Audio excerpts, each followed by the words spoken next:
Hey everybody, this is Brian. Welcome to the second Flutter tutorial. I know it says Dart here, but before we really dive into Flutter, if you remember from our previous video, we actually have to learn the Dart language first. Don't worry, it's pretty painless. So we're going to just click on language, and we're going to go to tour, and this is what I'll really be working from, although I won't be following it verbatim, but I want to definitely point you to where you can find additional information here. So, tour of the Dart language. They walk you through what is a basic program, and we're just going to actually open IntelliJ, create a new project. We're going to make a new Dart console application, and let's call this VarTest. Whoops. Just because I'm horrible at naming projects.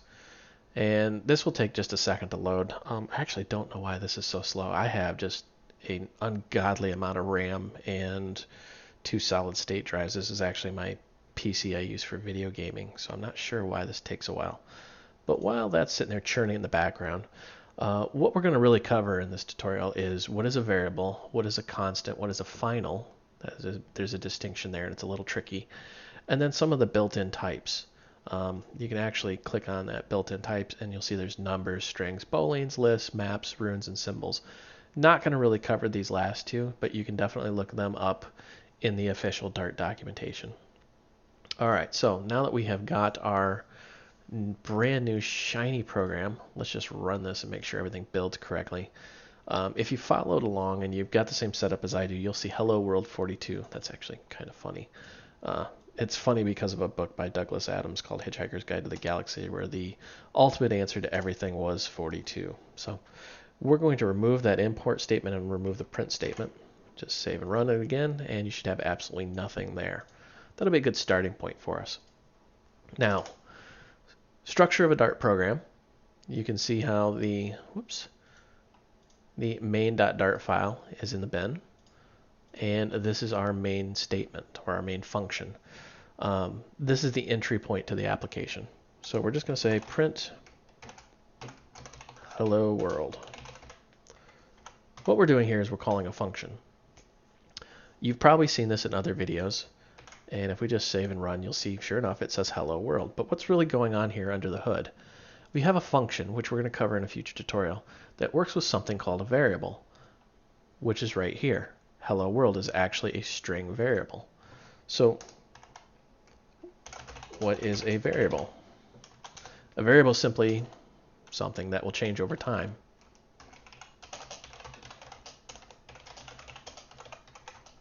So variable is actually a scientific term, something that will change over time. So we're just going to say var something.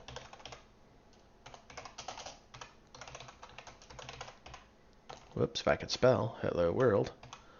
So what's really going on under the hood is Dart is creating a new variable with that information in it. So this and this are exactly the same thing. You can save, run, and it does literally the same thing. To kind of drive that point home, you can actually press dot after hello world, and you see it brings up all of the other functions in the string class, which if all of that sounds like voodoo nonsense, don't worry, we're going to cover all this in future tutorials, but you just need to understand that a variable is something that will change. To drive that point home, you can say, oops, hope if I spelled something right.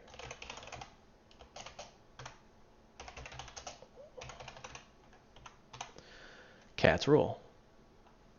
Now, if you're a dog lover, you can put dogs rule. I won't come find you. But point is, we've changed this.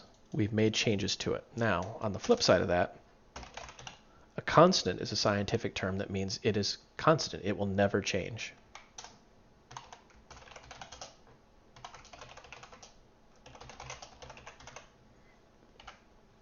So we'll say const. What do we want to put here? We'll just say nope equal 1. So if we try to take our nope variable here, and I should say nope constant, and make this a 2, notice how there's got that little red underline and it starts complaining, and if we even try to run it, it's going to crash, and it's going to say cannot assign to final variable nope. Now what's going on here? We call this a const, but it says final variable.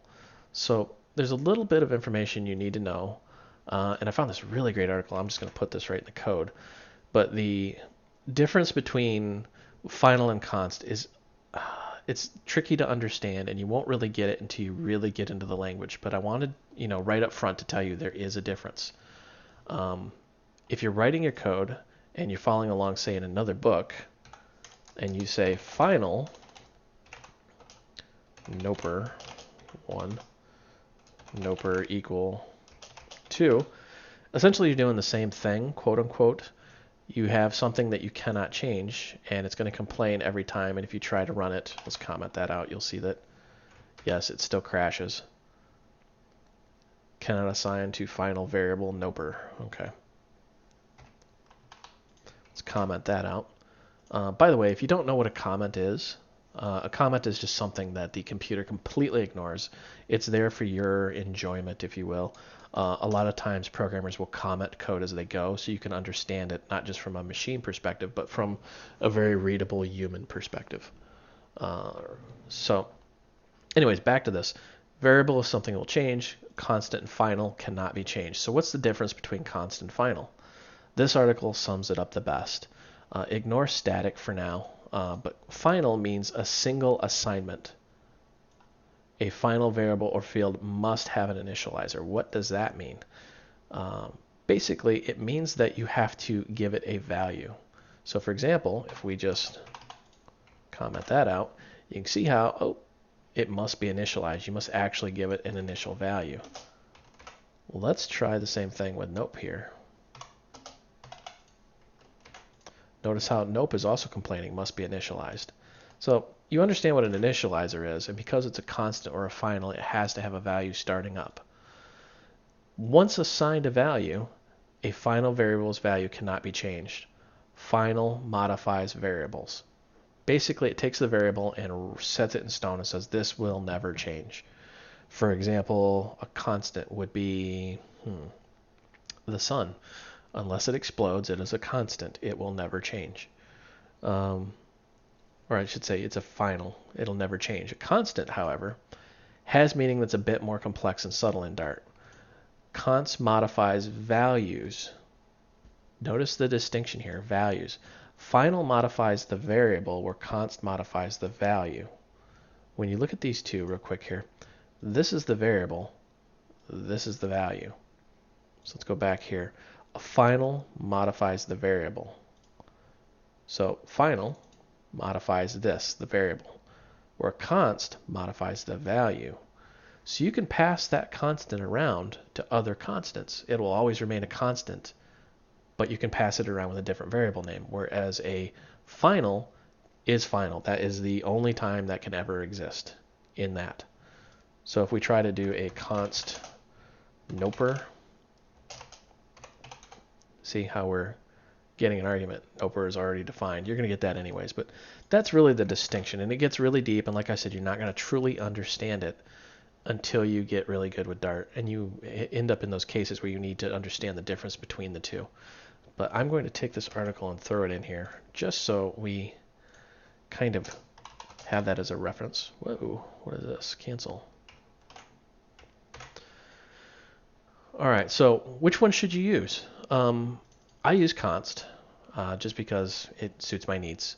And until I get into complex applications, I won't really need to know the difference. Now, if that's not confusing enough, there is that other one called static, which we'll get into in future tutorials, which really deals with classes, and that's why we're going to cover it in future tutorials. So onward. Now that your brain is completely numb, just understand there is a variable is something will change, and a constant or a final will not change. Changeable versus not changeable. In this tutorial, we're going to be working with things that change, or variables. There's different variable types. Notice how in the front I put var, or const, or final. That's the type. Well, there's a lot more types here, so we're going to get into numbers. And they are, well, numbers. Yeah, exactly what you think they are. So we'll say num, and we'll say age equal 12. Why not? Now, if we type age and hit the period, you see that we go into that class's scope and we get a whole lot of functions. This is a lot of built-in functionality. In Dart, everything is an object, much like in Java or other languages. So because everything's an object, you can actually go in and get reusable code, something somebody else has already written. Like we can round, we can double, we can convert it, floor, ceiling, ABS, toString, is it not a number, etc., etc. Now notice here on the right, you see some words like int, double, string. What are these? Well, that's the return type. So that function is going to return a double, where this function will return an integer. So you know automatically what you're going to get. So as you would expect, because this is a variable, well, let's add 20 years to this. Let's add 30 years to this. Why not?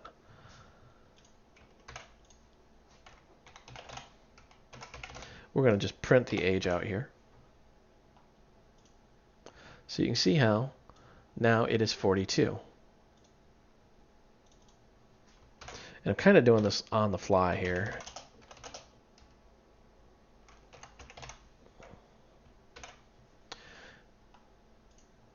So you see how it says age is 42. If you put the $sign inside, you can actually reference a variable outside. If that makes no sense, let me repeat it. What we've done here is we've created a string variable, but inside that string variable, we're referencing an external variable called age. See how that works? Otherwise, what you would need to do is actually go, whoops, plus age. Now, notice how the argument type num cannot be assigned to the parameters type string, because this right here is actually a string. If you hit the period or the scope operator, you will see that you have options or functions from that class that you can choose from. So we actually got two variables we're working with here, this variable and this variable. So it's kind of a matter of preference. Some people like doing this, some people like doing that. Do what's comfortable to you is really what you should do.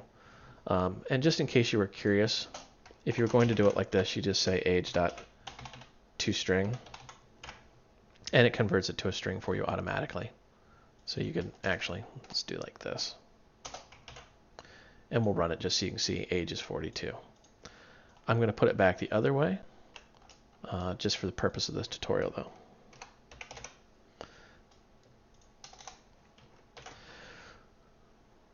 So I actually got a little ahead of myself here.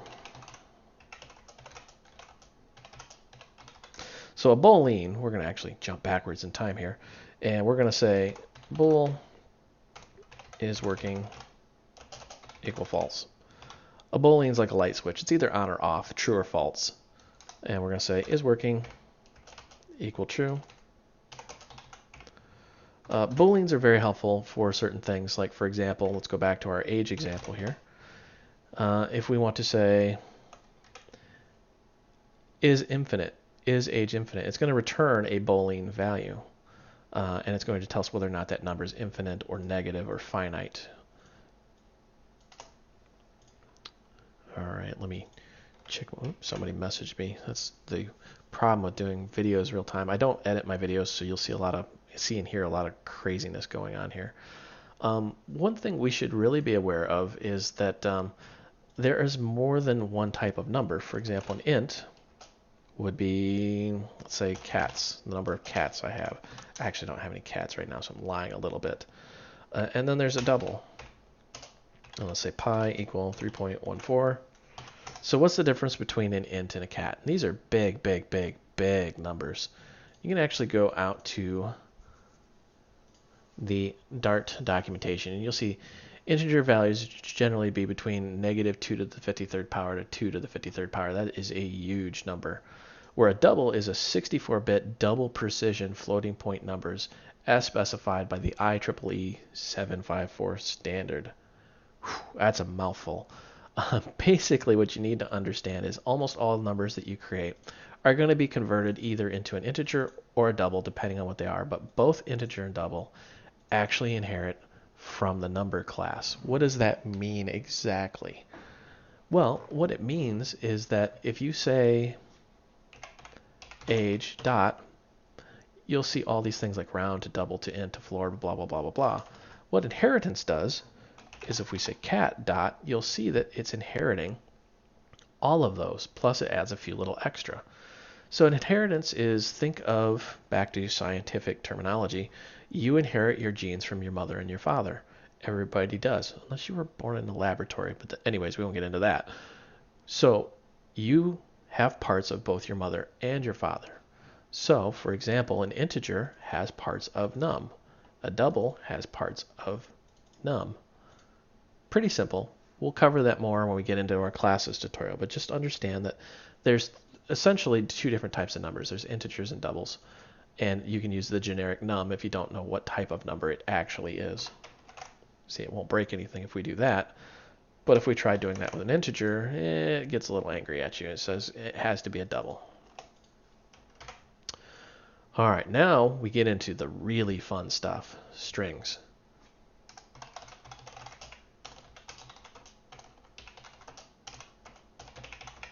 I don't know if you guys can hear that. I'm in Michigan, and it's just starting to get cold and snow, and my neighbor is now just trying to get their leaves up, and I can hear them like yelling at each other. It's kind of funny.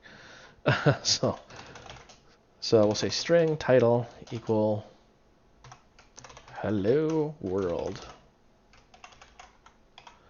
So what is a string? A string is a sequence of characters. What is a character? A character would be these individual letters. Now, you should note that I think there's 200, we're on the internet, so somebody will correct me if I'm wrong, 255 different characters. Not all of them are actually human readable. For example, the space is a character, a tab's a character, zero, not the number zero, but just nothing is a character, things like that. So a string is a sequence of characters. Now, if you want to work with Unicode, spoiler alert, you'll need to work with something called a rune, which we're not going to cover specifically in this tutorial. We may cover it in future tutorials if there's like a huge public outcry for it. All right, so you get now that it's a sequence of characters. What can you really do with this? I mean, what does a string really let you do? Strings let you do a whole lot of really, really cool stuff. For example, you can say title equal, oops,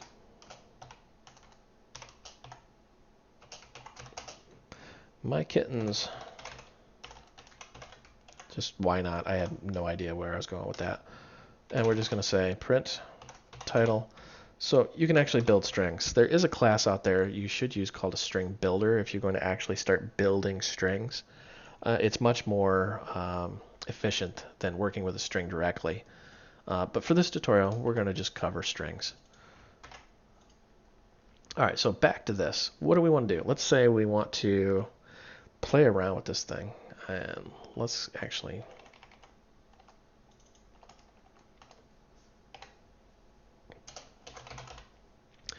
So we're just going to have this say hello world right here. Let's say we want to know some values out of this thing.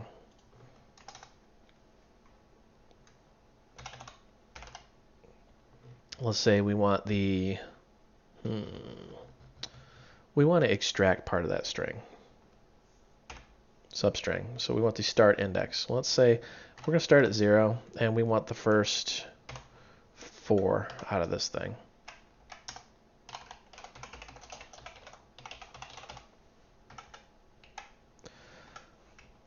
Let's run this, and you'll see that, ta-da, nothing happens. Because we're not actually changing this variable. We're actually calling a function that's returning a variable. So let's grab this.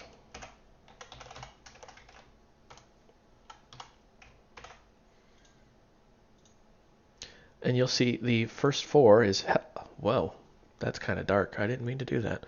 The first 4 is hell. Sorry, ladies and gentlemen. But what we're doing here is we're grabbing a substring, or the first 4 characters. Now, you can see how the 4 characters are outlined there. What is this 0? Well, under the surface, this is really a list of characters. We're going to cover lists here in a few minutes. But lists are 0-based indexes, meaning it starts with a 0 instead of a 1. So this position right here before that H is 0. 0, 1, 2, 3, 4. That's how you get those 4 characters. So substring starts with 0, and then we tell it how many characters we want, or you could start at a different one. So for example, let's say we start at 1. And now we're going to get some gibberish eel with a space. That's not a good example. Let's do 2.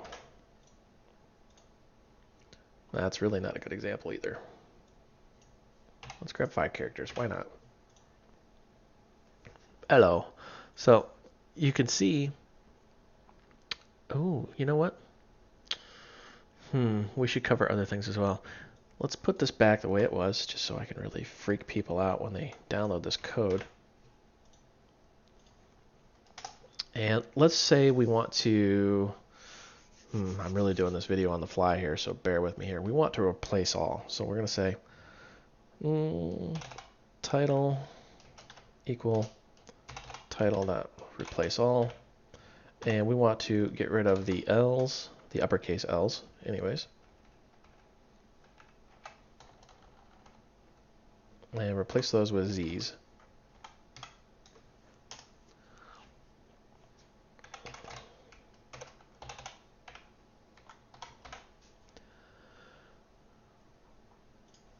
As you can see, we've got these 2 Z's in there now. Pretty neat. Now, one thing you can really do with a string that's kind of interesting is you can play around with it. So we're going to say string book my world's issues in a day. What have we done here? You notice how instead of using single quotes, we're using double quotes. You can use those interchangeably. It doesn't really matter. And you would use those for specific instances like this, where you want to put a single quote in there. This could also be written as, let's say, string book 2.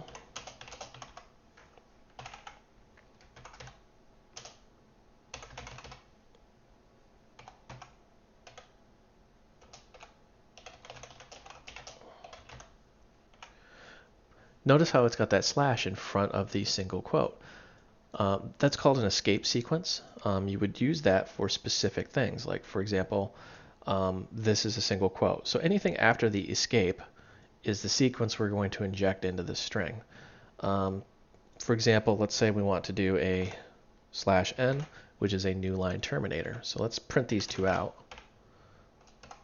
We're going to print book, and then we're going to print out book 2. Just so you can see the difference here of what we've done.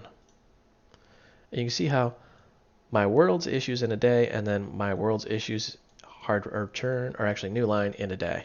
Now on some platforms, like Windows, I think it's RN instead of just N. So it gets into some platform specific stuff there, but you can see that really it doesn't matter whether you use single or double quotes, and it's kind of personal style and preference on which one you use. All right, so now let's get a little different here, and let's say string names equal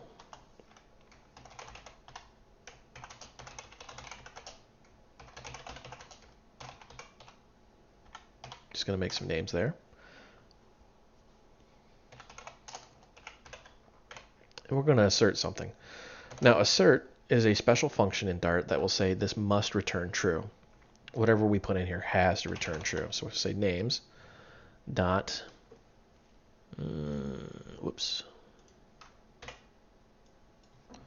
dot contains, and we're looking for Heather.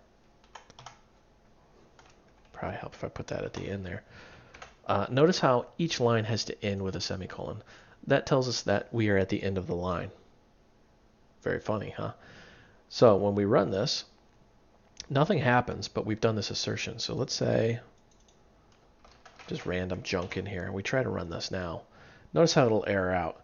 Names contains whatever is not true. So that'd be a good way of testing your variables.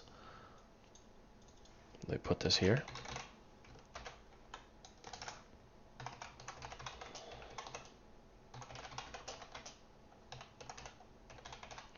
So we're going to talk about lists next. Lists are, well, a list of objects. So we're going to say list. And you notice how the IntelliSense pops up and it says there's this weird bracket with an E in there. What was that?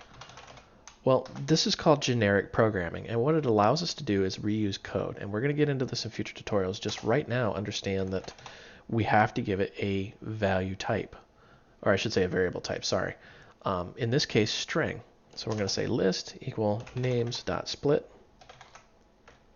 Split's going to take a pattern, and we're going to split that based on the comma.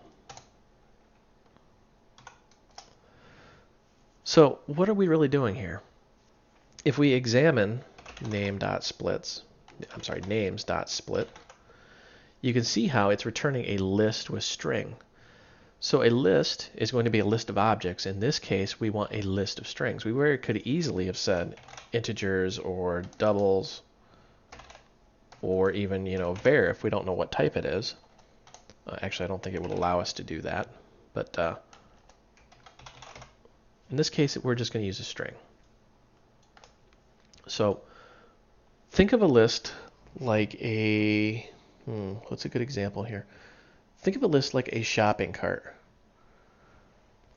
Shopping cart, you just throw anything you want in there, but we're saying a specific type of thing. So in our shopping cart, you can only put strings. We don't want to put integers or doubles or anything else. We only want strings in there because we're going string shopping, if there is such a thing. So from our list, we can then pull items back out. Or we can just examine the list. So let's say we want to know what's in our list. Save this and run it. In our list, we have Brian, Heather, Chris, Carl. Let's say we want to get the item at, or I'm sorry, the element at the second index. Because remember, a list, we talked about this, is zero base. So the second one, 0, 1, 2, is Chris. Now, you can also shorthand this, as most people do, and say list bracket 2. That way you don't have to do the element at. It does the exact same thing under the hood. You see how we got Chris there twice now. Now, from here, let's say we want to add to our cart. We want to add a string here. So we're going to add Bob. Bob's been a good boy. He can go into our little shopping cart of strings. And let's print our list out again.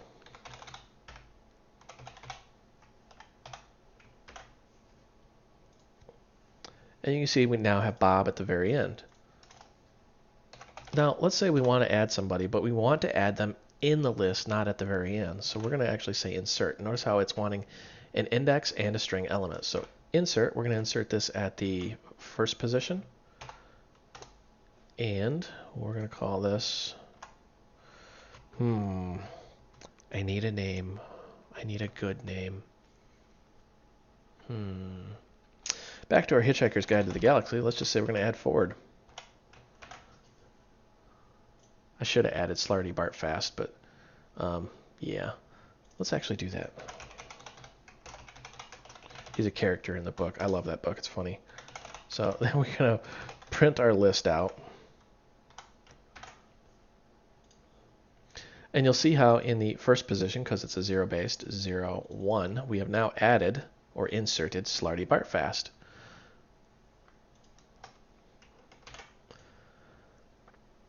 So what if we want to know where something is? Let's say we want to print. I can't type.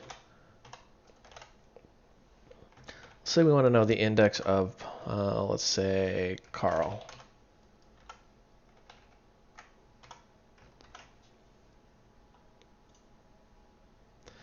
Ooh. Why did that return a -1? Let me play around with this for a minute. Did I misspell something? There we go. So Bob's at the 5th index. Why did that say 0 or -1 for Carl? That's weird. Obviously, I have a boo-boo somewhere.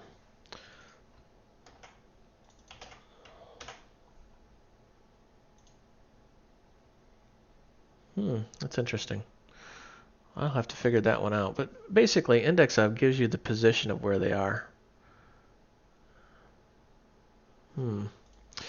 Let's actually play with this a little bit here. Figure this out. So we're going to say there's a little function in here called for each. And what for each will do is it will list out every single item in the list.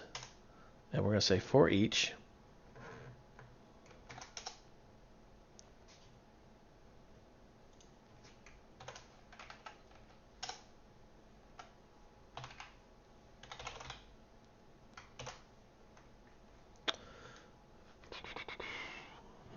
give me just a second here.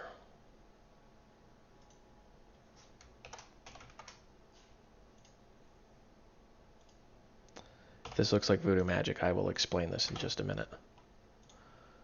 Oh. Semicolon expect. Oh, derp. Derp, derp, derp. All right, that's what's going on here. So if you look at our list here, we've got Brian, Slarty Bartfast, space Heather, space Chris, space Carl, and Bob. That's the problem. That's what's going on here. Remember how we split it based off of this. So what we should try to do here.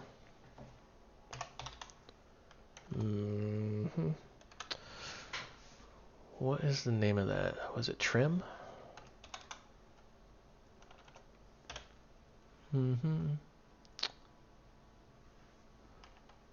No. Let's just do this easy way. I'll have to look it up, but I swear there was a function in there you could do that. Let's remove those, the spaces in there, right? What I was looking for here is names dot trim. Trim will remove the blank spaces. I was hoping to do that per item, but I think it's going to be more of an advanced topic. I've also got a cold, so I'm not going to really fight through the cold medicine to do it. So when we run this now, you'll see how there's no spaces in there. And if we go back to putting Carl in there, I think Carl was throwing an error, and so was Heather. You'll see now that it is at position 4. So back to this list for each. What in the world are we doing here? So we're taking our list, which is this thing here, and we're saying for each item in the list, and then we're doing a anonymous function, and we want a v, or a variable, and we're going to print that. I know this is a bit of an advanced topic for people that are brand new to the language, but those of you, really gridiron veterans who have worked with multiple languages are probably loving me for this right now. Just know that you can do these kind of things with Dart language. That was makes it so elegant and so nice. And it makes troubleshooting things a little bit easier too, as you can see. So, anyways, finally, maps.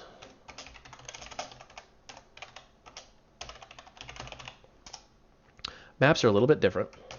We're going to say map, and we want to give it, once again, we're doing generic programming here. We're going to say string and an int. And we're going to call this ages equal. And what a map is you have what's called a key value pair. So we're going to say Brian and 43. Man, am I 43? I'm getting old. I was just playing Call of Duty. That explains some things why I was just getting completely smoked on Call of Duty by some of these players. Literally, like, I shot a rocket at some guy and he just laughed at me and like stabbed me in the face with a shovel. So it was not fun. I actually thought about just uninstalling the game at that point. Fortunately for me, though, Carl also plays video games and he is older than me. So thank you, Carl, for being my friend. Anyways, so what we're doing here is we're actually building a map or a key value pair. Uh-oh, somebody's texting me. This looks important. I can wait just a minute. So the key value pair is going to align up. We have the key and we have the value. And in here is our actual map. Now, it's called a map because you actually have two lists under the hood. These names are a list, or the keys, and these values are a list called values. So let's just say print ages.keys.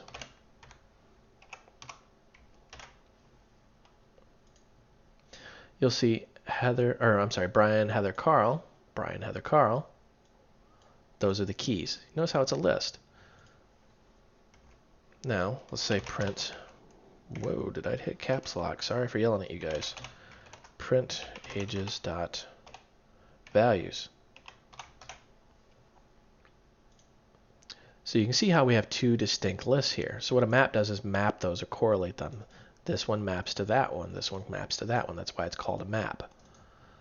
All right, so how do we work with this? How do we really extrapolate data out of this thing?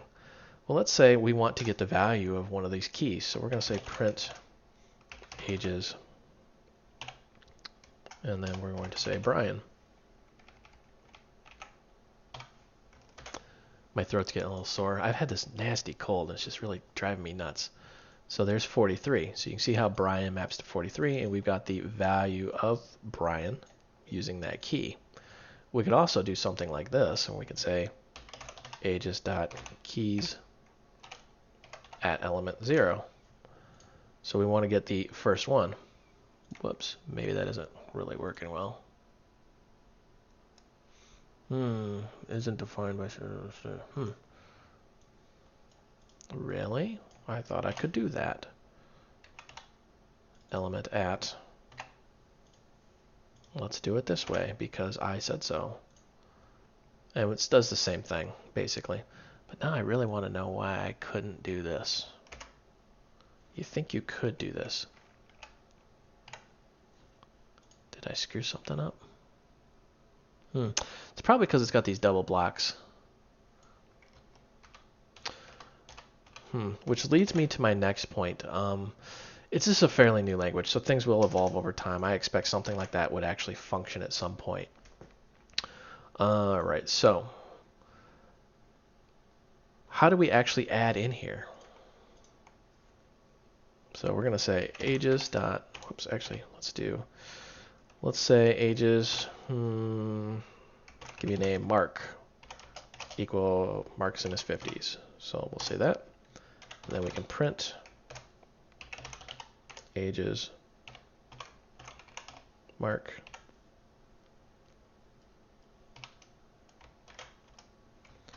Let's save and run this bad boy. And you can see there's Mark in his 50s. Now, just for giggles, let's say we wanted to do something like we did with this list here, where we do a for each. So we're going to say ages.forEach.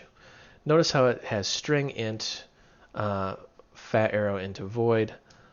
If you have no idea what I just said, we will cover all of that, I promise you, in future tutorials.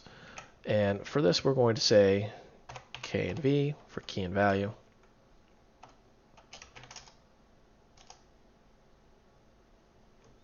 And we, of course, because this is all one statement, need to end that with a semicolon. That looks crazy nuts, doesn't it, if you're used to other languages? So what we're going to do here is we're going to say print